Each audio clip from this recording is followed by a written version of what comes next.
Today's chapter number 17, effects of light. Students, as we have studied this chapter in standard 6, that is reflection of light and formation of shadow. So in that lesson, we have studied about how does the light reflects. When the light falls on particular object, the object throws back the light towards the other surface and we are able to see the objects very clearly. This is called as reflection of light. Also, we have studied what is a shadow. Shadow is formed by the opaque substance. When the light rays are passed through the opaque substances, the opaque substances block the light. The light does not pass through the opaque substance and they block the light, and the object shape or shadow, the darker part that you see behind the object, that is nothing but shadow. Okay, now as we have studied about the effects, the reflection of light and shadow formation, we have continuation of that chapter in our 7th standard, effects of light. As you all know that the light is a form of energy.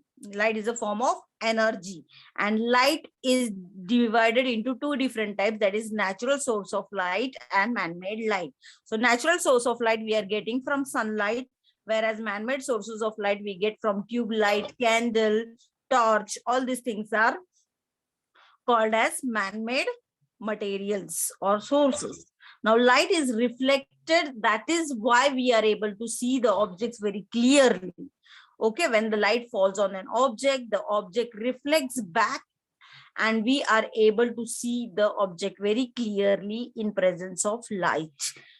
The sunlight which travels from a long distance before reaching the earth, it travels to the space and it mixes with the lot of gases and tiny particles, and then it comes towards the earth. Now when the light is coming from the sun directly towards the earth, that time the sunlight scatters when it hits to the tiny particles. Okay, so when the tiny particles which are present in the atmosphere, when the sunlight hits those particles, that time when the light comes directly towards the earth surface, that is called as a blue light.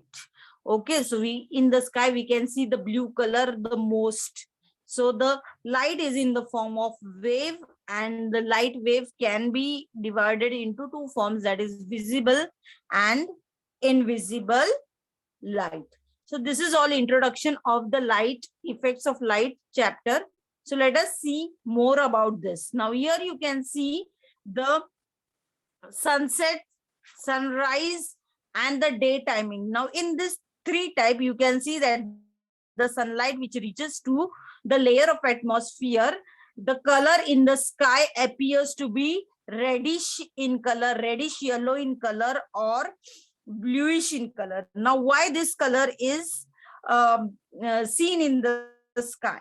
Okay, at the time of sunset, the light reaches us or travels with a greater distance towards the atmosphere, and the light which is scattered more in the sky, that is in blue color, that is why we can see the blue color in the sky. And that is why when the blue color when mixes with the sky, that mixes with the air, it forms a reddish yellow color light, and the sun appears to be red in color. So this is the reason why the sun appears to be red in color when there is a sunset or sunrise.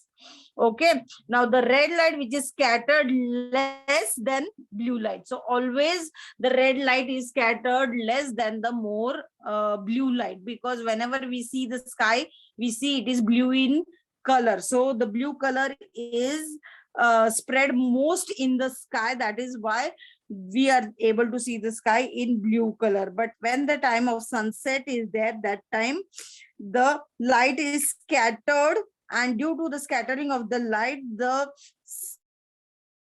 red color and the yellow color light reaches directly towards the sun, and this is the reason that why the sun appears to be red in color. Now here you can see the scattering of light. Okay, now here you can see the particles in the air when the sun rays are directly coming towards the earth. That time what happens, they are traveling through the space, they get scattered. Okay, now the wavelength of each wave, light wave is different. Okay, now this wavelength, when these light waves are different, having different length, and when they travel to the empty space, they reaches to the Earth's atmosphere, and while reaching to the Earth atmosphere, they come across to the three important particles, that is dust, water droplets, ice crystals, and gas molecules. So these are the particles of the through which the light come across through.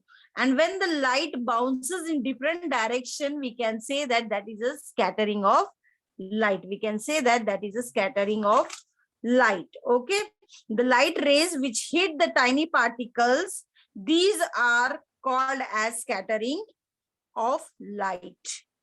Okay, so let us see more. Now in the noon time, when the sun is high in the sky, that time the sunlight appears in the atmosphere is shortest. In the dark, the sunlight cannot reach because the sun is not present in the sky at the night time. But during the sunrise, the sun is closer to the horizon. That was why the sunlight in the atmosphere is little bit longer as compared to the noon timing. Okay, so this is some of the things that is related to your geography. Okay, now here you can see that with the help of a torch, take an object, any object in your hand, and with the help of the torch, try to see the formation of the shadow. Now when you see the shadow formation form darker, okay, so when the light is traveling on an opaque object, so the opaque object blocks the light, and due to the blockage of the light, there is a dark color is formed behind the same object of same shape or size. But this shape of the shadow depends upon how much the light has been reflected on it. Now when you're applying the point source, okay, point source means what? When you are applying the a little amount of light to pass on the object, so you can see the darker image formed on behind the side of the back of the screen. So on the screen you can see the darker part, that is the shadow formation.